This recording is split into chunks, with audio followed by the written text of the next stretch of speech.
our planet, our people, and our futures. Let me hear you!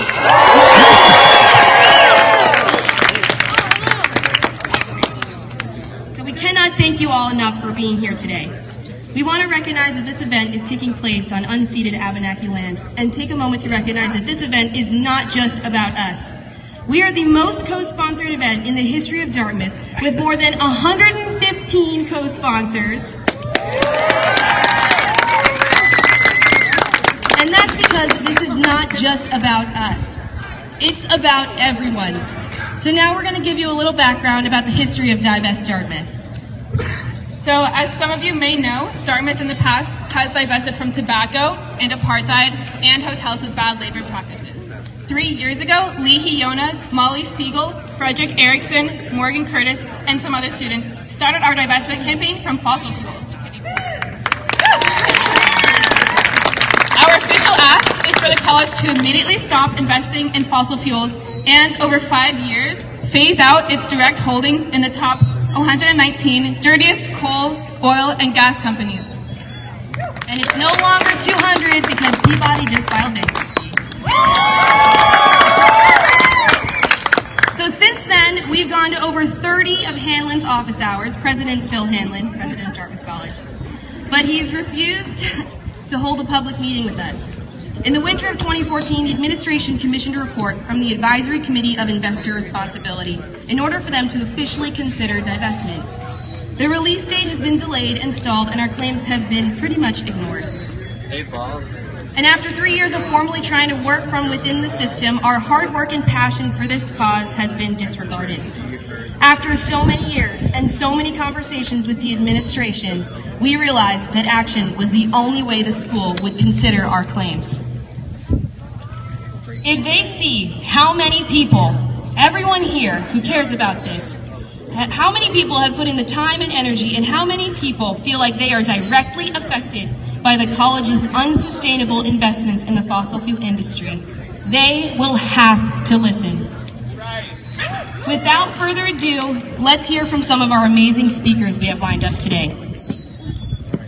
Leahy, if you want to make your move. Okay. Leahy Yona is a 16. She's the founder of Divest Dartmouth.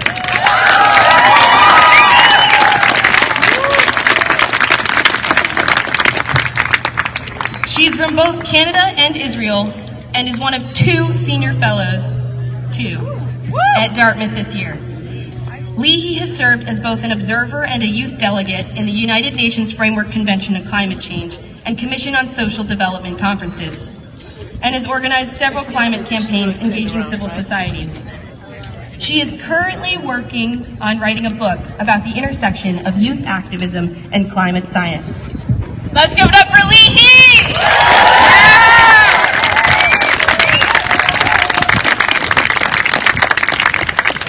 Hi everyone, if we could just get more people to move up, I need to take a photo of this. So if you all can move up, there's tons of space over here.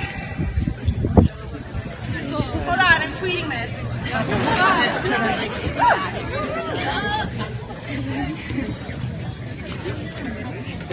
This is incredible. It's so great to see you all here. So, I'm going to read something I quickly wrote about my time at the UN and why Divest Dartmouth matters, and how sometimes when we think about Dartmouth and we think about ourselves as students or this community, we think about Hanover, but the reality of it is what we do here has impact everywhere around the world. Just as one example, the UN Special Envoy for Climate Change in the United States, the head negotiator at the United Nations, is a 73. We have a lot of impact.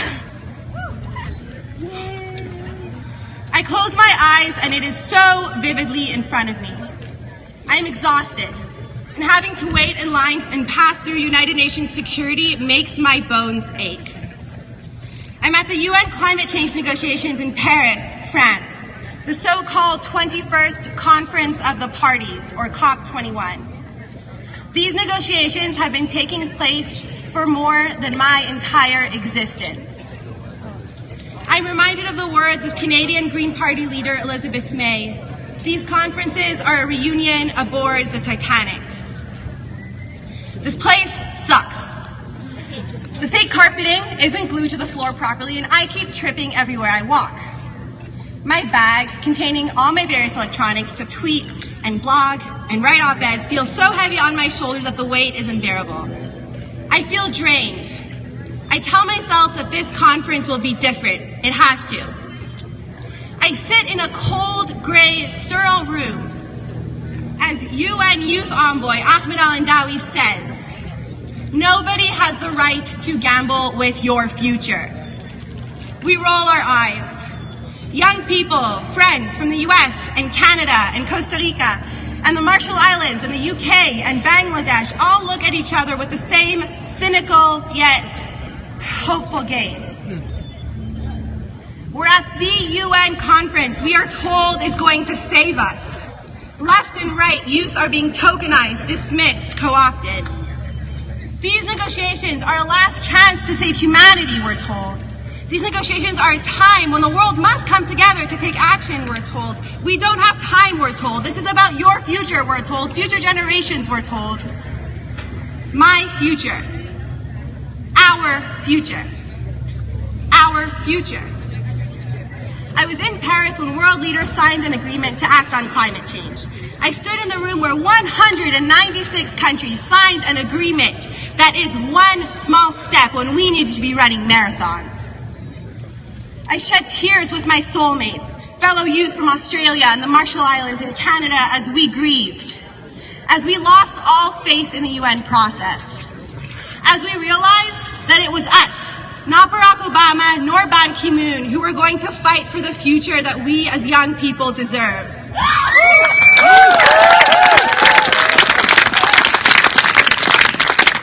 There's a grief that accompanies the deep hope of being a youth climate justice organizer.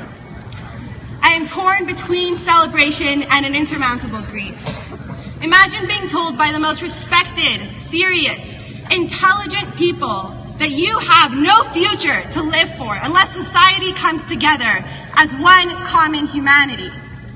Then imagine being told by decision makers, adults, university presidents, this same society, that your youth renders you powerless. How can one live with the grief of knowing that they have no future to look forward to? I came home from Paris broken. I was tired. I came back to divest Dartmouth. The 16s, like myself, have started this campaign their freshman year. I came back to the community I love. Not long after Paris, I am in President Phil Hanlon's office. I hear him telling me to wait. Wait for a report to come out. Just wait. We can't be too brash and make a snap decision on divestment.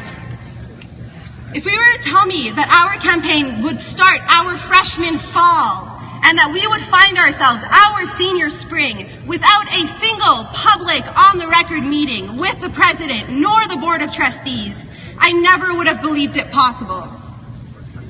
President Hanlon, what does our Dartmouth education teach us when you act as though climate change isn't urgent enough? When you act as though lip service will be enough? When you tell us that Dartmouth should be conducting climate research, yet doing nothing in response to the alarm bells that ring and ring and ring as a result of that research. When you tell me to do my research when I am the one doing research, when I am the one going to the Arctic and witnessing it all firsthand. All the while I hear waves pushing against the shores, I know my friends from the Philippines, from Tuvalu, from Fiji are fighting. All the while, I think of my friends in First Nations communities in Canada who are being poisoned by tar sands. I think of my Inuit friends in the Arctic who are suffering from rapid shifts in the world they know, destructions they themselves did not cause. How can we wait? How can our futures wait? How can you tell me that it's enough? If we don't fight for our planet, if we don't fight for our collective humanity, if we don't fight to find compassion and hope within the gravity of what we are facing, who are we? This is about love. This is about love for Dartmouth, love for the Upper Valley, love for the mountains we hike, For the people we love from Hanover to Hanoi, this is about us. Love is all we have. There's a song in Lakota by Howard Badhand of the Rosebud Six Tribe. It goes, "Grandfather, look at me. I am standing here struggling. I am defending Grandmother Earth and I am chasing peace." Thank you. And just before I go, I'd like to just have a little bit of levity here.